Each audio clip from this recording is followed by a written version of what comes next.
From the 1011 Now streaming studio, this is 1011's Morning Pulse. Sponsored by Murray Roofing. Good morning. This is Craig Allison with your Morning Pulse for Tuesday, February 25th. Our first story this morning is happening this morning. The Nebraska Board of Regents are holding a special meeting today to, quote, take preliminary action where necessary with respect to recent Department of Education guidance and executive orders. This stems from the ongoing executive orders and other actions being taken by the Trump administration. The Board of Regents will be reviewing their policies and bylaws before moving forward, and this meeting is taking place at 10 a.m. today. Your second story, Anthony Mattison, charged with the death of Jasmine Garnett of Columbus back in 2022, appeared in court and worked through some pre-trial motions, one of those being if the state could use Mattison's incident with Hastings Police back in 2022 during trial.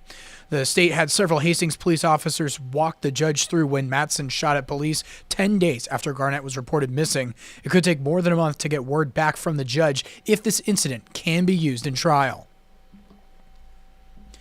Your third story, sad news coming from the southeast Nebraska as one person is dead after a single rollover crash in Gage County. Law enforcement were dispatched to the accident just half a mile south of Cherry Road on South 176th Road.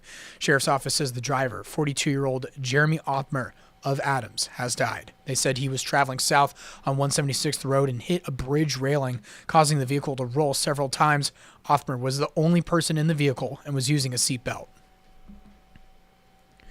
Fourth story, Mayor Lyrian Gaylor Bayard declared the week of February 24th as Workforce Week here in the capital city. Kicked it off by spotlighting a collaboration aimed at helping people break into the manufacturing industry. City says more than 1,400 people have gained new skills and careers through Lincoln's Workforce Development Program. Lincoln Manufacturing Council received more than $1 million from an ARPA Workforce Development Grant from the city in 2022. Since receiving the grant, 275 people enrolled in Lincoln Manufacturing Council programs, with 212 having already earned credentials and securing manufacturing jobs. And wrapping things up with your final story, Monday marked the 3-year anniversary of Russia's invasion into Ukraine. The war-torn nation is once again in the spotlight as President Trump pushes for peace talks. However, a former Nebraska lawmaker who has frequently traveled to Ukraine is questioning the cost of imposing a peace. We have a place and a responsibility to continue to help Ukraine. It's just, what does that look like, and will we do it? Tom Brewer, state senator for 8 years, and has spent the last 3 years acting as an unofficial envoy to Ukraine. Lifelong Republican is pushing back against recent comments from the Trump administration, and he spent last few months in Washington, D.C., pushing for long-term security guarantees for Ukraine. That is your Morning Pulse for this Tuesday morning, and we'll wrap things up with a look at your 7-day forecast.